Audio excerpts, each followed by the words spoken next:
Hello दोस्तों।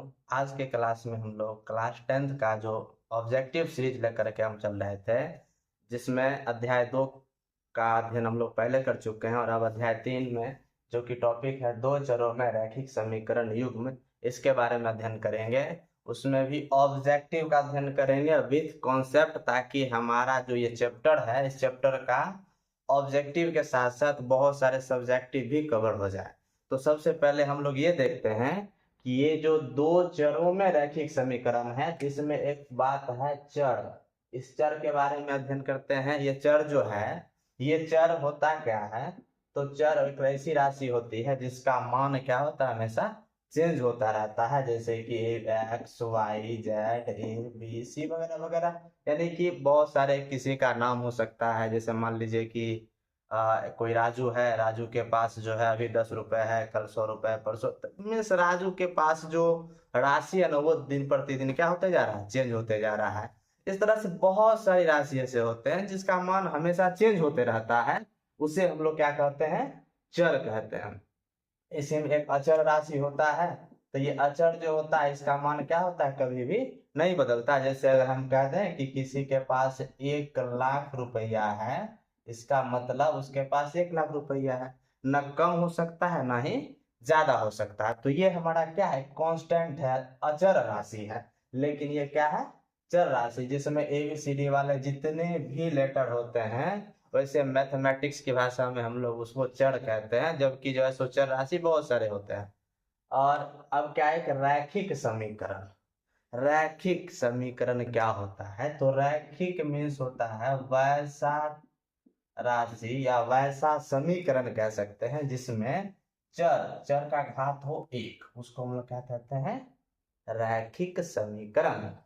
अब हमारा कह रहा है क्या कि दो चर में, यानी कि एक चर नहीं होगा, जब भी होगा तो दो चर होगा। तो हम लोग इस चैप्टर में ज्यादातर x और y को दो चर के रूप में गिनती करते हैं। एक चर को कह देते हैं x और दूसरे चर को कह देते हैं y। इसका घात कितना हो जाता है, 1। और युग्म, युग्म का मतलब जोड़ा। युग्म मतलब क्या, जोड़ा। यानी कि दो चर होंगे, उसका घात 1 होगा और वो जोड़ा के रूप में रहेगा। तो इस तरह से दो चर वाले रैखिक समीकरण। तो हम लोग ये देखते हैं पहले कि आखिर जब दो चर वाला समीकरण है, दो चर वाला रैखिक समीकरण है, तो इसका जो है स्टैंडर्ड रूप क्या है, दो चर वाले रैखिक समीकरण। इसका स्टैंडर्ड रूप होता है ax plus by plus c बराबर 0। ये जो है दो चर वाले रैखिक समीकरण का मानक रूप कहते हैं इसको, हिंदी में, इंग्लिश में स्टैंडर्ड फॉर्म कहते हैं। तो इसमें देखिए ये चर जो है इसका x है और इसका चर जो है y है, और इसका घात कितना है, 1 है। तो ये क्या हो गया हमारा, दो चर हो गए, एक चर x और एक चर y, और घात 1 है, तो दो चर वाले रैखिक समीकरण हो गए। तो कहोगे कि a b और c जो है, आप तो बोले क्या कि a b c d जितना है सब का सब तो जो है सो चर राशि है, तो यहाँ पर a b c भी तो चर होगा। आप बता रहे हैं कि x और y दो ही चर है, ऐसा कुछ नहीं है। यहाँ पर जो है वो a b और c जो है ये वास्तविक संख्या है। कैसी संख्या है, वास्तविक संख्या। ए बी सी जो है वो एक वास्तविक संख्या है, रियल नंबर इसको हम लोग कहते हैं। यानी कि ये 1 2 3 4 वगैरह मान के चले 2/5 10/2 रूट में हो सकता है, मतलब इस तरह से जो भी होता है वो वास्तविक संख्या होता है।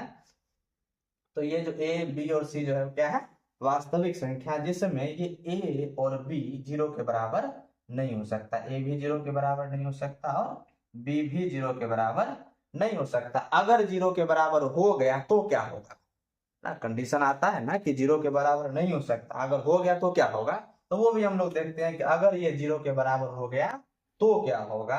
तो क्या करते हैं, A X plus B Y plus C. अब इसमें क्या करते हैं, ए को हम लोग लिख देते हैं 0, तो 0x plus B Y plus C. तो 0 को किसी भी संख्या से गुना करते हैं तो वैल्यूएशन मान उसका 0 होता है। ये हो गया 0 plus B Y plus C. अब कितना बचा, बी वाई प्लस सी। अब देखिए कितना चर बच गया, सिर्फ एक चर बचा।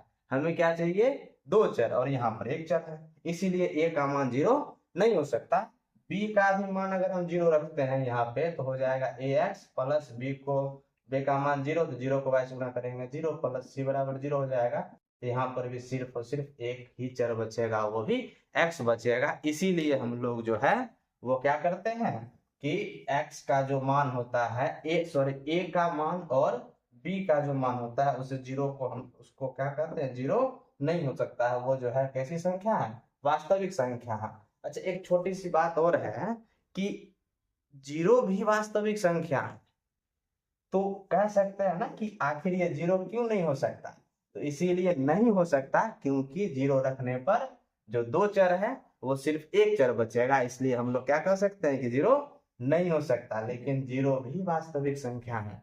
अब तो हम लोग देखें कि दो चर वाले रैखिक समीकरण, अब इसका युग्म देखते हैं जोड़ा के रूप में कैसे होता है। तो देखते हैं ax plus by plus c बराबर जीरो, ये एक ही समीकरण होगा। एक और समीकरण होगा ax plus by plus c बराबर जीरो। अब ये अलग अलग हो, इसके लिए हम लोग क्या करते हैं कि इसमें जो है ना, इसका जो वास्तविक संख्या a1 b1 इसको हम लोग c1 कह देते हैं, इसको a2 b2 और c2 कह देते हैं। a1 x plus b1 y plus c1 बराबर zero, a2x plus b2 y plus c2 बराबर जीरो। तो ये हमारा क्या हो गया। अच्छा, इसको मान लेते हैं समीकरण एक और इसको कह देते हैं समीकरण दो। तो ये हो गया ना, दो जोड़ा के रूप में हो गया।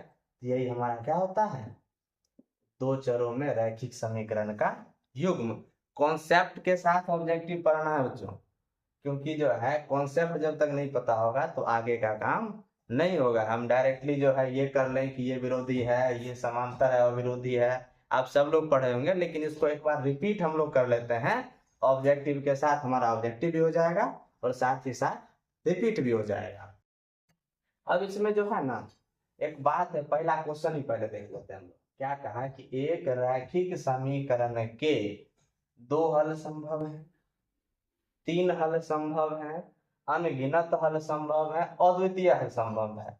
तो पहले देखते हैं दो हल संभव यानी कि दो मान निकलेगा, तीन हल संभव यानी कि तीन मान निकल सकता, अद्वितीय है हिंदी में आप लोग पढ़े होंगे कि जिसके जैसा कोई दूसरा ना हो, यानी कि सिर्फ एक, उसको हम लोग क्या कहते हैं, अद्वितीय हल। यानी कि इसको हम लोग कह सकते हैं कि एक हल संभव हो और एक क्या है, अनगिनत हल संभव हो, यानी कि बहुत सारा हल संभव हो। देखते हैं क्या इसका बहुत सारा हल हो सकता है, बिल्कुल हो सकता है। इसमें ना हम क्या करेंगे कि किसी एक में मान के चलिए क्या कि जो है एक रैखिक समीकरण की युग्म का बात तो किया नहीं, तो हम सिर्फ एक रैखिक समीकरण लेते हैं ax plus by plus c बराबर जीरो।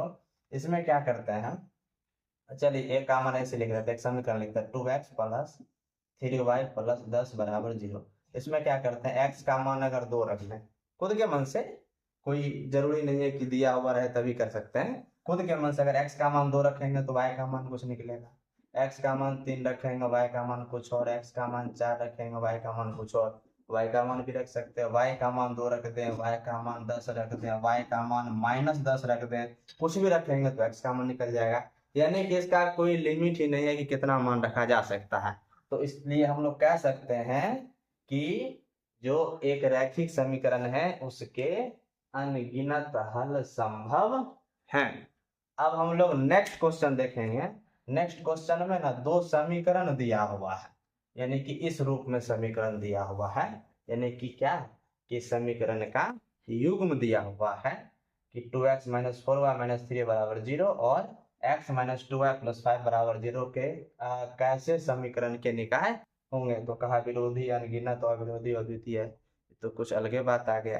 क्या है देखते हैं। तो पहले हम लोग ये देख लेते हैं कि आखिर इस कंडीशन, ये सब कंडीशन के ओवरऑल इस चैप्टर में जितना कंडीशन होता है ना उस सारे कंडीशन के बारे में देख लेते हैं, फिर बाकी का क्वेश्चन आएगा स्पीड में बना लेंगे, इजी हो जाएगा। कॉन्सेप्ट पता रहेगा तो क्वेश्चन बनाना इजी है, कॉन्सेप्ट नहीं पता तो क्वेश्चन रट के मार लो, बात खत्म है, कुछ होगा ही नहीं। देखते हैं क्या है कि a1 बट्टा a2 कर लेते हैं, बराबर कर देते हैं b1 बट्टा b2 और बराबर कर लेते हैं c1 बट्टा c2।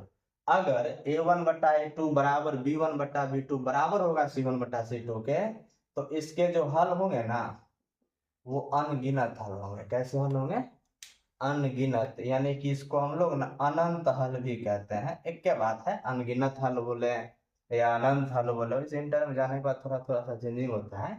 बट वो उतना डिटेल से आगे पढ़ेंगे हम लोग। अनगिनत हल बोले या फिर अनंत हल बोले। और एक होता है, इसी में जो है हम लोग कहते हैं कि इसका अगर हम लोग ग्राफ बनाए, क्या बनाए, ग्राफ। आप लोग तो ग्राफ पढ़े होंगे इस चैप्टर में जब सब्जेक्टिव क्वेश्चन बना रहे होंगे, तो इसका जब ग्राफ बना रहे होंगे ना, तो क्या होगा कि एक के ऊपर जो है, यानी कि अगर कोई मान लिया जाए कि पहला समीकरण से हम क्या किए, एक रेखा प्राप्त किए उसका मान निकाल करके, और दूसरे समीकरण से जब मान निकालेंगे तो ये भी उसी के ऊपर आ जाएगा, यानी कि एक के ऊपर दूसरा बैठ जाए। तो इसको हम लोग कहते क्या है, तो गणित के भाषा में कुछ ना कुछ तो बोलना ना पड़ेगा, इसको हम लोग कहते हैं समपाती। क्या कहते हैं, समपाती। यानी कि अगर तीनों बराबर हो तो हल अनंत होगा, ग्राफ जो होगा वो कैसा होगा, समपाती होगा। अगर मान लिया जाए a1 बट्टे a2 बराबर b1 बट्टा b2 तो हो गया, लेकिन c1 बट्टा c2 बराबर हुआ ही नहीं। इसको ऐसे पढ़ेंगे, a1 बट्टा a2 बराबर b1 बट्टा b2 बराबर नहीं है c1 बट्टा c2, तब इसका हल क्या होगा, वही हल होता ही नहीं इसका। मैंने क्या करते हैं, एक तरफ पहले जो है तीनों बराबर, आप एगो को कहते हैं बराबर नहीं, फिर आगे जाएंगे तो इसको भी कहेंगे बराबर नहीं। पहले देखते हैं क्या होता है। तो इसका जो है ना हल जो होगा होगा ही नहीं, इसके यानी कि इसको हम लोग कह सकते हैं कोई हल नहीं होगा। और इसका जब ग्राफ बनाएंगे ना, तो ग्राफ जो होगा वो एक दूसरे के समांतर होगा। ये ग्राफ कैसा होगा, एक दूसरे के समांतर। अब ऐसे समांतर हो, ऐसे समांतर हो, तिरछा ऐसे भी हो, बस इसके बीच का दूरी क्या होना चाहिए, बराबर होना चाहिए। समांतर रेखा के बारे में आप लोग को पहले से पता होगा कि वैसी दो रेखाएं जिसके बीच की दूरी जो है हमेशा बराबर होती है, क्या होता है, समांतर रेखा होता है। अब क्या करते हैं, थोड़ा सा और आगे बढ़ा लेते हैं, a1 बट्टे a2 अब बराबर नहीं है b1 बट्टा b2। तो आगे का छोड़ो ना, जब यही दोनों बराबर नहीं है तो आगे का बराबर हो तो भला, नहीं हो तो भला, कुछ हो कोई मतलब नहीं है। तो इसका जो हल होगा ना वो होगा अद्वितीय हल, यानी कि इसको हम लोग कह सकते हैं केवल एक हल निकलेगा। और इसका जो ग्राफ बनेगा ना वो ग्राफ बनेगा प्रतिच्छेदी, यानी कि जब ग्राफ रेखा ग्राफ कॉपी पर खींचेंगे ना तो ये दोनों एक दूसरे को ना काट देगा, प्रतिच्छेदी रेखा होगा। तो इस तरह से ये कंडीशन आप लोग को याद कर लेना है कि अगर तीनों बराबर हो, तीनों मीन्स क्या, ये a1 बट्टे a2 बराबर b1 बट्टे b2 बराबर c1 बट्टे c2, तो अनंत हल होगा, ग्राफ जो संपाती होगा। अगर a1 बट्टा a2 बराबर b1 बट्टा b2 लेकिन बराबर नहीं होगा c1 बट्टा c2, तो इसका कोई हल होगा ही नहीं। और जो ग्राफ होगा वो कैसा होगा, समांतर। अगर तीसरा कंडीशन है a1 बट्टा a2 बराबर b1 बट्टा b2 होगा ही नहीं, मैंने a1 बट्टा a2 बराबर नहीं होगा b1 बट्टा b2, तो इसका अद्वितीय हल। और ग्राफ जो होगा वो कैसा होगा, तो प्रतिच्छेदी। आप लोग कहेंगे क्या की जैसे विरोधी और विरोधी समझाए नहीं सर जी, जैसे कुछ कुछ समझा के निकल गए। तो अब हम लोग देखते क्या है कि अविरोधी हल, अविरोधी कब होगा और विरोधी कब होगा। तो इसके लिए हम लोग क्या करेंगे कि सबसे पहले हम लोग देखेंगे कि जिस, चलो पहले देखते हैं संगत, ठीक है, और एक होता है असंगत, ठीक ना। इसको हम लोग कहते हैं कंसिस्टेंट, कंसिस्टेंट। और इसको कहते हैं इनकंसिस्टेंट, यानी कि संगत है और ये असंगत है। तो जिसका हल होता है ना वो संगत, जिसका हल होवे नहीं करता कथी, असंगत। एकदम सिंपल भाषा में क्या कहेंगे कि जिसका हल संभव है या जिसका हल होता है संगत, मतलब देखो इसका तो अनंत हल है ना, इसका भी अद्वितीय हल है ना, यानी कि क्या होगा, संगत। और ये भी तो संगत होगा क्योंकि इसका भी तो हल हो रहा है, उसमें भी एक हल नहीं, कितना हल हो रहा है, अनंत हल हो रहा है ना। तो ये अनंत हल वाला संगत और ये भी संगत, तो बच गया कौन, जिसका हल होता ही नहीं है, जिसका कोई हल है ही नहीं, तो ये कैसा होगा, असंगत। अच्छा, जो संगत होता है ना वो होता है विरोधी। क्या होता है, विरोधी। यानी कि संग, सॉरी सॉरी, संगत को, संगत जो होता है वो होता है अविरोधी, यानी कि जो संगत है वो क्या होगा, अविरोधी। और जो असंगत हो ना वो होगा विरोधी। कुछ समझ में आया, तो हम लोग ध्यान में रखेंगे कि जो संगत होता है अविरोधी, तो थोड़ा सा याद करना है, संगत वाला अविरोधी, असंगत वाला विरोधी, बस इतना ही से पूरा का पूरा चैप्टर खत्म हो जाता है। तो हम लोग क्या करते हैं कि ये जो क्वेश्चन नंबर 2 है ना, ये क्वेश्चन नंबर 2 के बारे में देखते हैं। क्वेश्चन नंबर 2 को देखते हैं कि कैसे निकलेगा, संगत है कि असंगत है कि विरोधी है कि अविरोधी है, क्या हल है ना है, सब को चेक कर क्वेश्चन में देख लेंगे। अब बाकी कोई भी क्वेश्चन पूछेगा तो स्पीड में कम हो जाएगा अपना। तो देखते हैं क्या है क्वेश्चन दिया हुआ। 2x माइनस 4y माइनस 3 बराबर 0, समीकरण एक है, यानी कि पहले का समीकरण। दूसरा का समीकरण है x माइनस 2y प्लस 5 बराबर 0, दूसरा का समीकरण। तो पहले का समीकरण में a1 b1 c1 होता है, दूसरा का समीकरण में a2 b2 c2 होता है। देखो अब मन है तो a1 b1 c1 लिख लो, अब मन है तो नहीं लिखो, चूंकि बना रहे हैं ऑब्जेक्टिव तो जल्दी जल्दी काम भी होना चाहिए ना, तो उतना लिखने से बढ़िया है कि दिमाग में रख ले। दिमाग में याद रखने की जरूरत हो रही है, यहाँ जो लिखा है वही तो है। ये हुआ 2 हुआ a1, अब माइनस 4 चिन्ह समेत लेते हैं, माइनस 4 b1 और माइनस 3 c1। ये जो है x का गुणांक कुछ नहीं है तो होता है 1, तो ये जो है 1 है वो a2, माइनस 2 है वो b2, प्लस 5 है वो c2। तो देखो हम पहले क्या करते थे, पहले लिखिए लेते हैं सब, 2/1 कर लेते हैं, बराबर का चिन्ह माइनस 4 बट्टा माइनस 2, बराबर का चिन्ह माइनस 3 बट्टा माइनस 5। अब जो कंडीशन बनेगा उस कंडीशन को देख लेंगे, माइनस माइनस 2 दूना 4, अच्छा ये भी माइनस है, माइनस नहीं प्लस है, यहाँ प्लस 5, चलो यह माइनस रहेगा। तो हो गया 2/1 बराबर, यहाँ भी 2/1, और ये तो बराबर हो गया नहीं किया ना, यानी कि अगला दोनों बराबर है, इसी वाला बराबर नहीं हुआ, तो इसके लिए क्या होगा, तो इसका वाला कंडीशन जानते हैं ना, a1/a2 बराबर b1/b2, लेकिन बराबर नहीं है c1/c2। अब देखो इसी से कितने न कुछ हो जाए, इसका हल होता है नहीं, कह रहा है कि अनगिनत हल होगा, बता तो गया पहले से, यानी कि ई जो है क्या होगा, इसका कोई हल नहीं। अच्छा जिसका हल नहीं होता है वो होता है असंगत, और जो असंगत होता है वो क्या होता है, विरोधी ना, बात खत्म। ऐसे हम लोग क्या करेंगे, ध्यान में रखेंगे कि जिसका हल नहीं होगा वो असंगत, असंगत क्या होता है, विरोधी, तो इसका आंसर क्या होगा, विरोधी। अब हम लोग तीसरा क्वेश्चन देखते हैं, तीसरा क्वेश्चन तो वो है कर, अच्छा देख लो क्या होगा, खुदे बना सकते हो लेकिन देख लिया जाए क्या है। ओहो इसमें C1 है ही नहीं, तो C1 जब नहीं है तो मानेंगे क्या, कुछ तो लेना पड़ेगा, जब कुछ है ही नहीं तो 0। चलो लिखते हैं नेक्स्ट क्वेश्चन। नेक्स्ट क्वेश्चन क्या है, तो x प्लस 3y बराबर 0 और 2x माइनस 5y माइनस 1 बराबर 0। पहले लिख लो सही से, 1/2 बराबर 3/-5, दूरी है बराबर नहीं हो रहा, यहीं से हो जाएगा, बाकी देखने की जरूरी नहीं पड़ेगा, अब इसे लिख सकते हैं 0/-1 करके 0 है ना आएगा। लो यार दोनों बराबर नहीं, यानी कि a1/a2 बराबर नहीं हुआ b1/b2, तो इसका क्या होता है, अद्वितीय है ना। a1/a2 बराबर नहीं होगा b1/b2 तो क्या होगा, अद्वितीय हल। अद्वितीय हल मतलब हल तो हो रहा है ना, तो हल हो रहा है तो संगत, असंगत तो अविरोधी ना, तो संगत तो अविरोधी है क्या, अच्छा है सो संगत है तो क्या होगा ये अविरोधी, तो दिक्कत तो है नहीं, संगत अविरोधी। अब है ऊपर का वाला में क्या था, असंगत आया था तो विरोधी। अच्छा अगर क्वेश्चन में संगत और संगत वाला रहता तो नहीं बना देते आप लोग, बात तो वही है, पूरा कॉन्सेप्ट तो हो गया है। अच्छा एगो नया टाइप का क्वेश्चन आ गया, x बराबर -5 का आलेख, आलेख मैंने इसको इंग्लिश में ग्राफ कहते हैं, बच्चा सबको ग्राफ पता रहता, आलेख पता नहीं रहता है, पूरे हिंदी में कहते हैं आलेख, लेकिन ग्राफ बोलो चाहे आलेख बोलो। तो x बराबर -5 का आलेख कैसी सरल रेखा होगी। अच्छा देखिए आप लोग थोड़ा सा इसमें ध्यान देना है, इस टाइप का तो बहुत आप लोग बनेले होंगे, 9th में पढ़े हैं 10th में पढ़े हैं।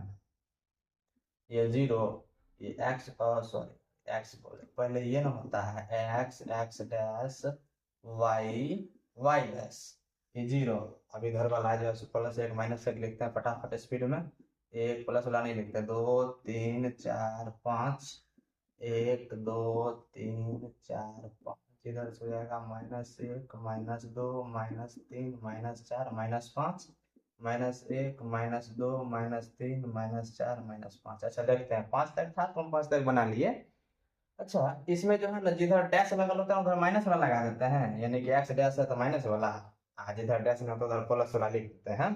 तो एक्स बराबर कितना, -5। एक्स अक्ष पर ढूंढो -5, इधर तो प्लस वाला तो एक्स डैश तरफ जाएगा, तो -5 यहाँ से इस तरह से वो रेखा खींचा जाएगा। अब ये रेखा जो है ना, देखिए इधर तो y है, ये y रेखा ना, y एक्स का ये रेखा, और यहाँ जो हम खींचे हैं एक्स बराबर -5 वो रेखा, देखो एकदम दोनों क्या है, एक दूसरे के समांतर है, क्योंकि हर समय इसके बीच की दूरी जो है ना 0 से -5 ही होने वाला, -5 होगा। तो ये जो होगा क्या होगा, एक्स एक्स के नहीं वाई एक्स के समांतर गया, देखो वाई एक्स के समांतर। अच्छा ऑब्जेक्ट, ये जो क्वेश्चन है ना इसमें थोड़ा सा अगर वाई एक्स के समांतर नहीं देता, ऑप्शन चेंज कर देता, तो अब एक बात और हो कथी, तो ये जो है ना, देखिए एक्स अक्ष एकदम सरल रेखा है सीधा, तो कितना डिग्री को, 90 डिग्री ना, यानी कि इसको हम लोग क्या कहेंगे, एक्स अक्ष पर क्या है ये, लंब है। देखिए ऑप्शन सी में है ना वाई अक्ष पे लंब, एक्स अक्ष पर लंब देता तो दोनों आंसर हो जाता है इसका, इसीलिए नहीं दिया ऑप्शन में। तो इसका एक और आंसर क्या हो सकता है, एक्स अक्ष पर लंब। चलिए अब हम लोग क्वेश्चन नंबर 5 देखते हैं, क्या कहा कि जिस रैखिक समीकरण का युग्म, जोड़ा का बात कर रहा है, का कम से कम एक हल हो, वह क्या कहलाता है। तो कम से कम एक हल होता है ना, तो उसको हम लोग कहते हैं कथी, जिसका हल होता है वो संगत न होता है। तो बात खत्म है, करें आंसर कथी, ऑप्शन नंबर बी, जिसका हल हो वह संगत, जिसका हल नहीं हो असंगत, बात खत्म। बाकी चीज देखने की जरूरत है नहीं, तो पहले बता चुके थे।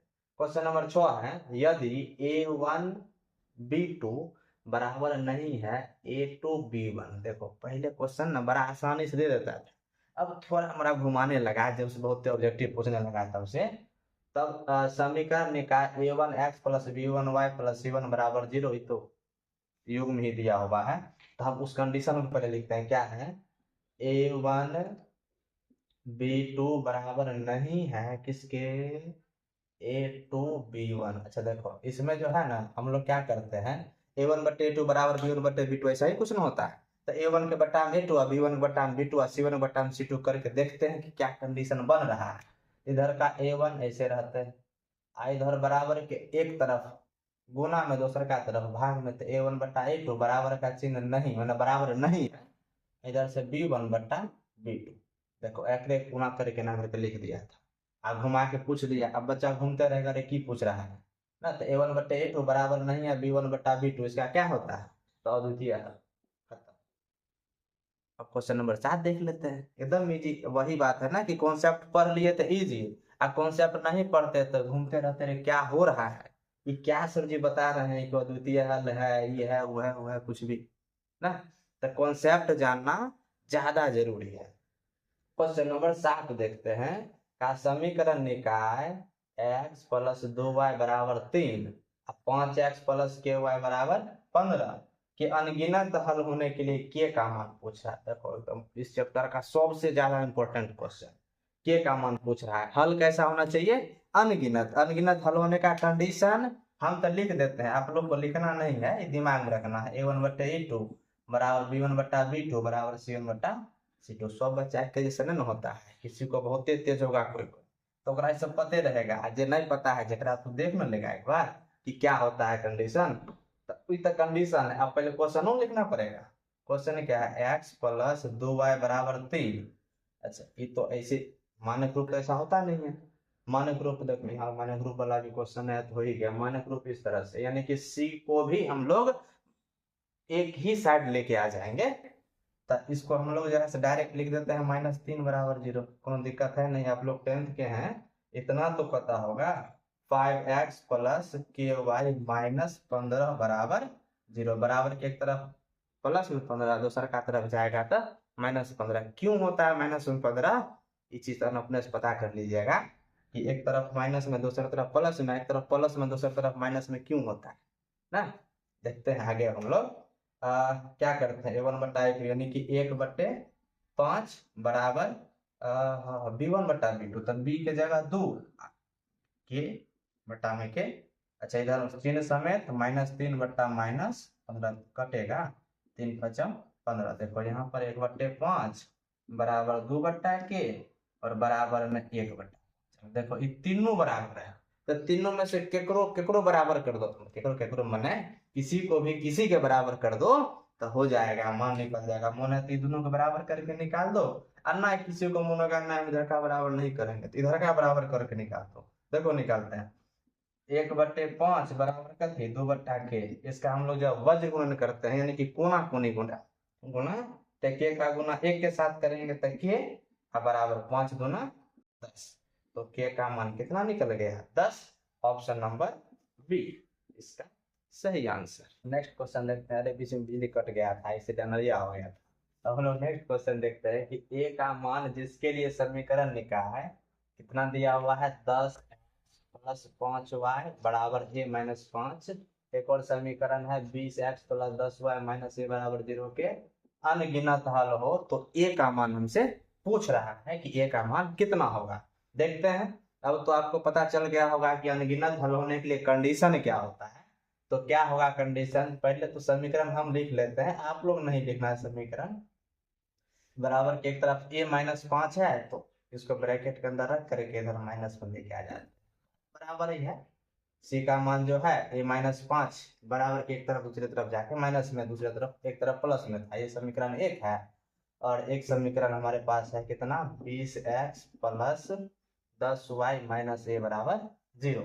तो हम लोग इस कंडीशन को देखते हुए आगे का क्वेश्चन बनाते हैं। क्या होगा 10/20 यानी a1/a2 बराबर सॉरी b1/b2 यानी कि 5/10 बराबर माइनस में a-5 माइनस में a यानी a1/a2 बराबर b1/b2 बराबर c1/c2। इसका कैलकुलेशन करके हम निकाल देंगे तो एक मान निकल जाएगा 10 गुना 20 5 गुना सॉरी, तो 1/2 बराबर 1/2 बराबर हो जाएगा a-5 है। अब देखिए ये दोनों को बराबर करेंगे तो एक मान निकलेगा ही नहीं भाई, सबका सब तो अचर ही है, तो एक मान कहाँ से आएगा, किसी दोनों एक दोनों को बराबर कर देते हैं, उससे हमारा एक मान निकल जाएगा।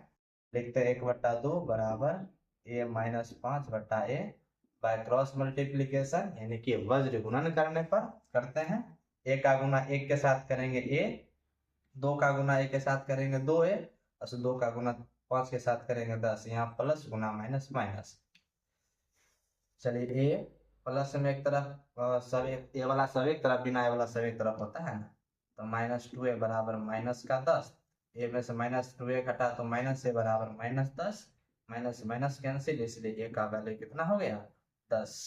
तो यहाँ से निकल गया ऑप्शन नंबर सी। अब कहोगे कि सर इतना देर लगेगा बनाने में, कैलकुलेशन आपको स्पीड में करना है तब जो है एकदम इजीली निकल जाएगा। हम तो ज्यादा स्पीड में कर ही ना सकते हैं लेकिन समझाना भी ना है साथ साथ, तो इसीलिए थोड़ा सा टाइम लगता है। आपको तो समझाना है नहीं, तो समझाना है नहीं तो स्पीड में कैलकुलेशन जितना ज्यादा प्रैक्टिस करेंगे उतना ज्यादा हो जाएगा, आपका स्पीड फास्ट होगा।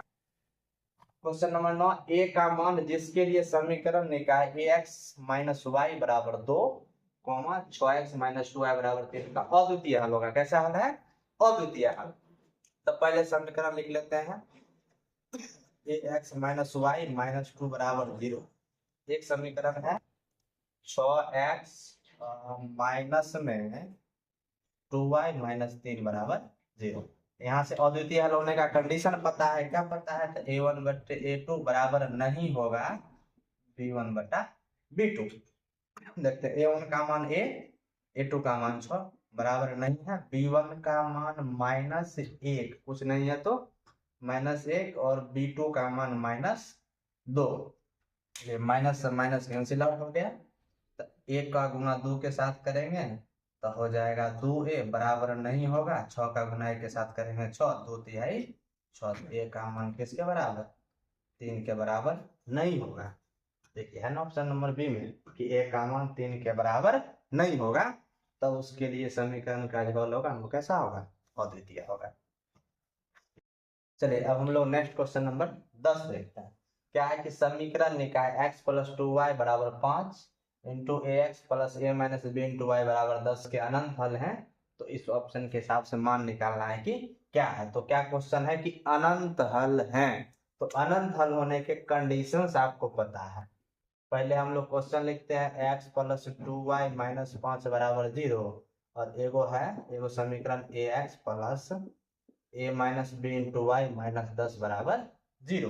तो करते हैं a1 बट्टा a2 यानी कि 1 बट्टे ए बराबर b1 बट्टा b2, b1 का मान 2 बट्टे ए माइनस बी बराबर c1 बट्टा c2 माइनस 5 बट्टा माइनस 10, 5 दूना 10। तो करते हैं 1 बट्टा ए बराबर 2 बट्टा में ए माइनस बी बराबर 1 बट्टा 2। एक बार इस दोनों को बराबर करते हैं और एक बार इस दोनों को बराबर करते हैं। बराबर करके देखते हैं, चेक करते हैं कि क्या मान है। तो देखते हैं पहले 1 बट्टा ए के बराबर हो जाएगा 2 बट्टा ए माइनस बी। कोना कोनी गुना कर देते हैं। ए माइनस बी का गुना जब 1 के साथ करेंगे तो ए माइनस बी, और ए का गुना 2 के साथ करेंगे 2a। तो 2a बराबर के एक तरफ दूसरे तरफ जाएगा तो माइनस में हो जाएगा। तो a minus B minus 2a बराबर 0। ए में से माइनस 2a घटा तो माइनस ए माइनस बी बराबर 0, माइनस कॉमन खींचेंगे ए प्लस बी बराबर 0, यानी कि ए प्लस बी का मान कितना हो जाएगा 0। ऑप्शन नंबर ए में है कि ए प्लस बी बराबर 0।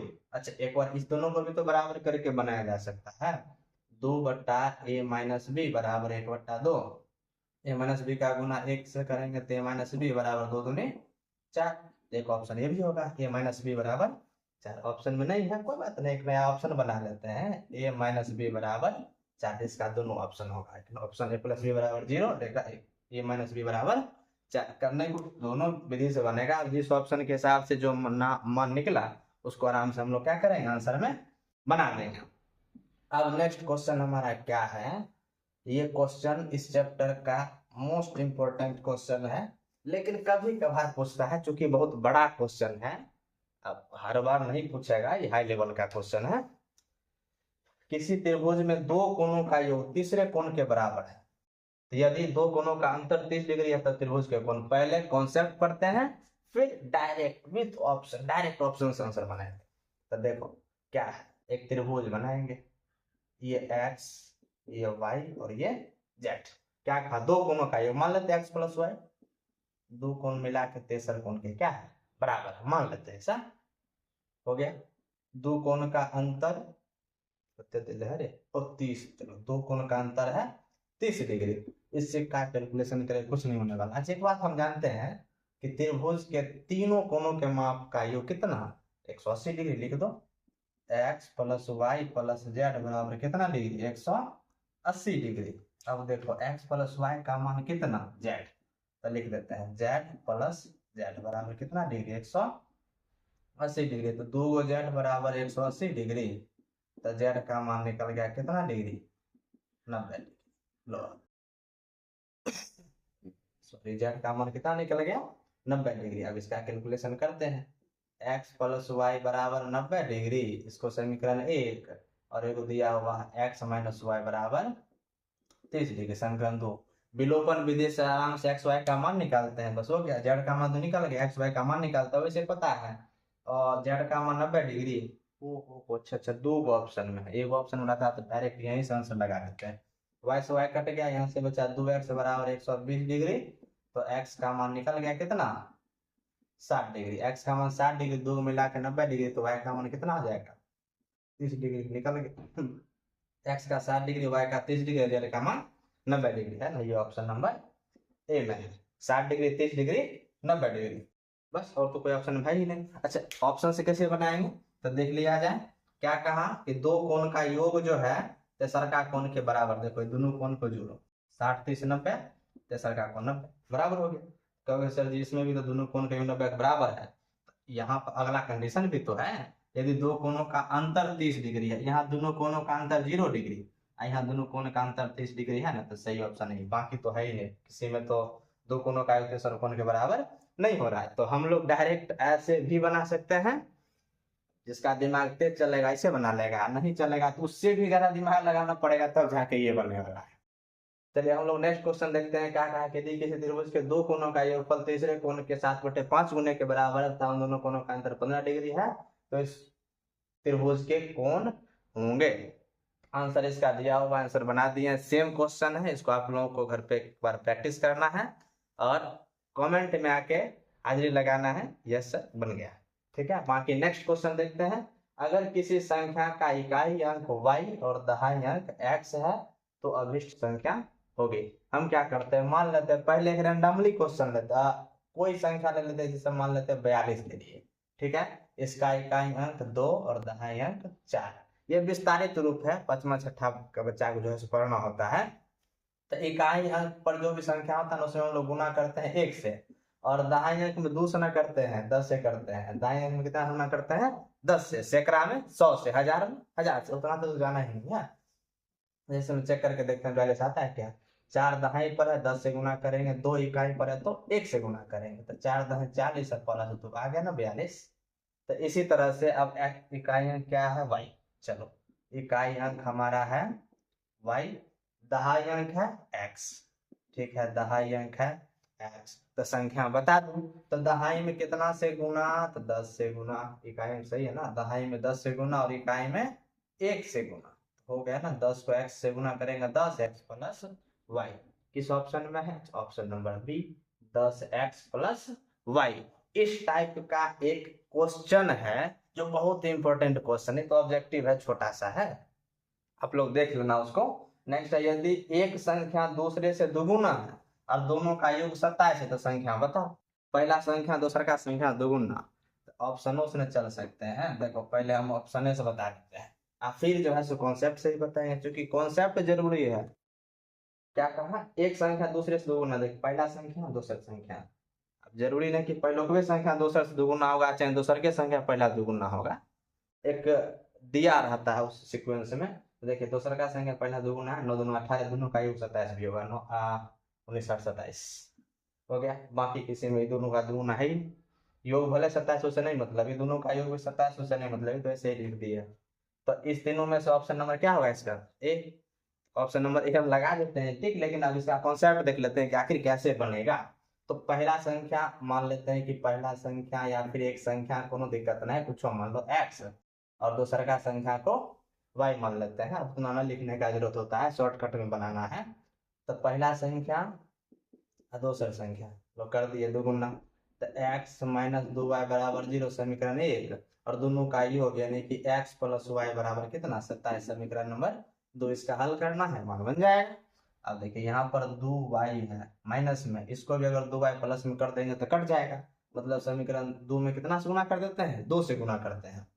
तो लिख देते हैं, उतना डिटेल से लिख नहीं रहे हैं क्योंकि ऑब्जेक्टिव क्वेश्चन है। तो x माइनस 2y बराबर 0, समीकरण 2 में 2 से गुना करेंगे तो 2 को x से गुना करेंगे 2x, और 2 को y से गुना करेंगे तो 2y, अब बराबर 27 दूना 54, कट गया 2x और 1x, क्या गो x, 3 गो x बराबर 54, तो 3 से काट देंगे 18 या 54, तो x का मान कितना आ गया 18। देखिए आ गया ना इसे कॉन्सेप्ट से, x का मान 18 तो y का मान निकाल देते हैं मान रख के, तो 18 बराबर 2y, तो 2 नमा 18, y का मान कितना आ गया 9, x का मान 9, y का मान 18, बात खत्म। एक संख्या 9, दूसरा संख्या 18।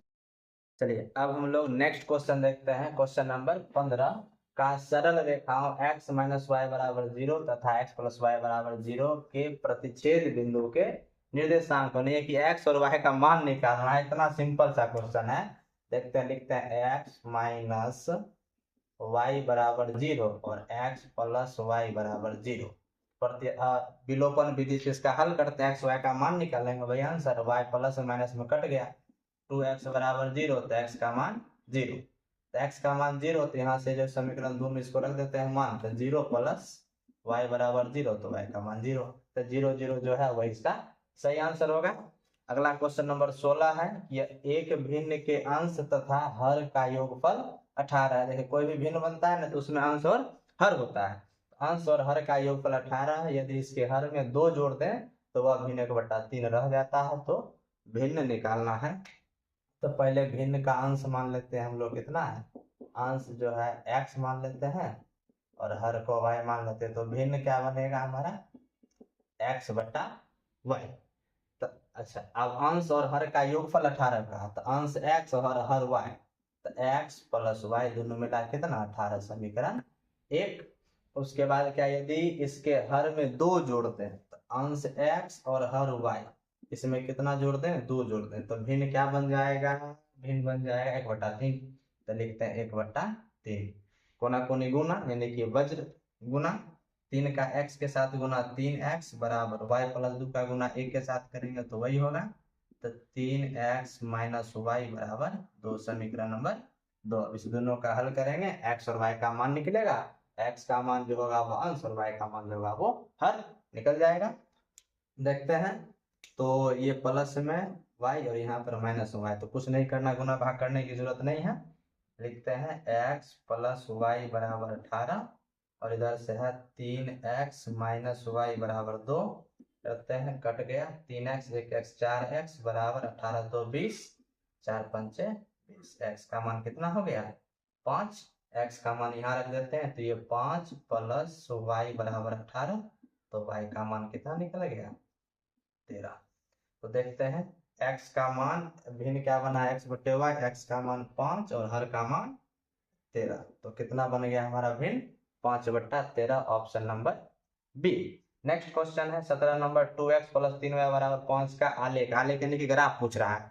कोई भी रैखिक समीकरण है तो उसका आलेख जो होता है ना सरल रेखा होता है, सीधा आंसर देख के मानना है।